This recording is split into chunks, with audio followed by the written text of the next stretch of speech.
एकदा वर्गात काय झालं होतं, शेंगाचे टरफट पडले होते.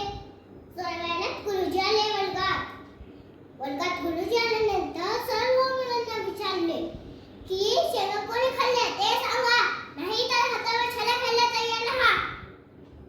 इतर मुलांनी छाला खाल्ला, पण एका सुणसुणीत मुलाने शिक्षकांना उत्तर दिलं, मी शेंगा खाल्ल्या नाही तर मी छाला घेणार नाही. शिक्षकांना न केलेल्या चुकीबद्दल ठणकावून सांगणारा तो मुलगा पुढे इंग्रजांच्या विरुद्ध झाला, निर्भीडपणे लिहिता झाला. असे निर्णय विद्यार्थी म्हणजे बाळ गंगाधर टिळक. स्वराज्य हा माझा जन्मसिद्ध अधिकार आहे, तो मी मिळवणार.